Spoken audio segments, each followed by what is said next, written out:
Hello and welcome back to Talks at Fatherland. Today we'll be talking about the Anasazi people, and with me on this topic is Femi Bamidele.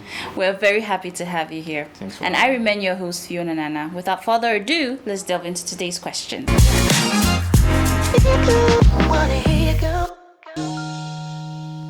Talks at Fatherland.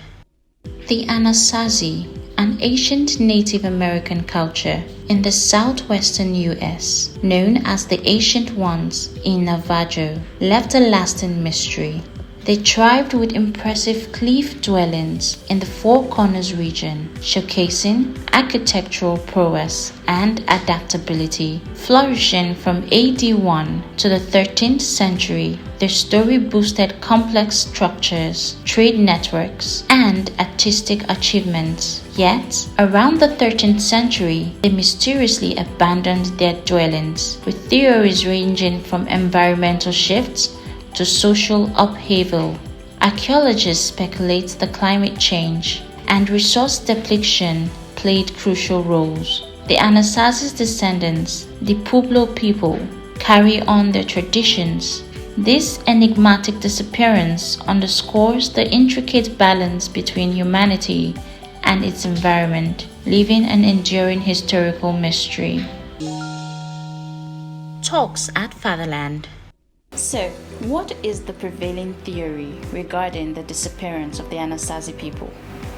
Yeah, the prevailing theory regarding the disappearance of the Anasazi people suggests that their disappearance was caused by a combination of two factors, which include the prolonged droughts and their resources depletion. So these two factors played major roles in the disappearances. Also, it led to a kind of environmental stress, which led to them, leaving their cliff dwelling because they are known to, reside in cliffs. Okay, they stay on cliffs. Yeah, most of them reside in cliffs. Okay. So this stress from the environment made them to move away. Okay, so how have archaeologists pieced together the history of the Anasazi people? Talks at Fatherland. Yes, the archaeologists have done so much, studies regarding this to, piecing the history of Anasazis together. Some of the studies they did were on their architecture. Okay. The way they, build probably their houses or other things they use. Then another one is their pottery. They are, in the olden days, they were known for, pottery. Yeah. So the way they design theirs is somehow unique. Okay. Yeah. So then another one is their agricultural practices. Okay. They are people. The Anasazis are people that are very, very good in agriculture. So they have like another unique way of of practicing agriculture.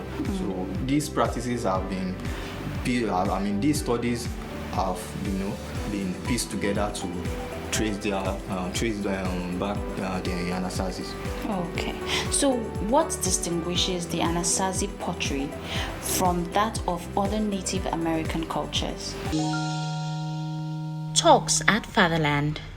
Yeah, the Anasazi pottery is known for its distinctive black on white or black on red patterns. Okay. Yeah, so these patterns are like their signature. Like the signature, their characteristics of their artistic achievement. So it has helped the archaeologists to be able to identify the pottery as the Anasazis.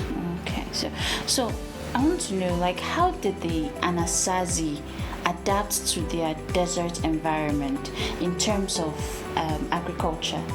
Yeah, so like I said earlier, the Anasazis are very, very adept with agriculture. So they are very, very good. So they checked their environment and saw that they were not producing more. So they designed another, like a means to make their farming easy. So they first of all they created feeds their farms in a terrace manner, like in a row, so to be easier to reach. Then after they created the terrace, they brought in irrigation systems. So they were able to bring in water from the nearest resource where they could find water. So these are their invention has helped them to maximize the use of the limited water that they have. So they were able to produce crops like maize, beans, and squash. I would say that they have a very unique system, which I think served them really good. That what helped them most is that irrigation. So they were able to bring in water because most of the places were like used more like deserts. Because imagine growing stuffs, in the desert. Like it's for me it's fascinating. So I think they did an outstanding job when it came to agriculture. So what is the cultural legacy of the Anasazi people among their descendants?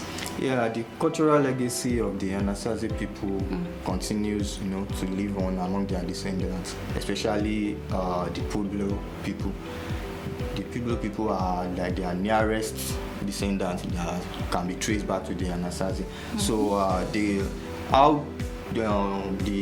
archaeologists or people now, how were they able to trace the Pueblo to the Anasazi is the way the Pueblo were able to the architecture. It was like the Anasazis. Then the pottery that they also make almost the same thing like the Anasazis, and also their cultural the spiritual customs almost the same thing like the Anasazi. Talks at Fatherland. So I would like to know your conclusive theory as regards the Anasazi people. Yes, I believe they are people. They are still very much around, but it's just that they have, civilization has probably reduced some of the things they do to, that will make us to identify them very easily. So, except for these things that are on ground that we will be able to use to trace back to them, we might not be able to know that they are the Anasazis.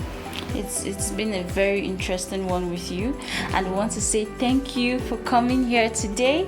And with this, we've come to the end of this episode. We thank you so much for staying until the end. Till next time, I remain your host, Fiona Nana. Bye for now.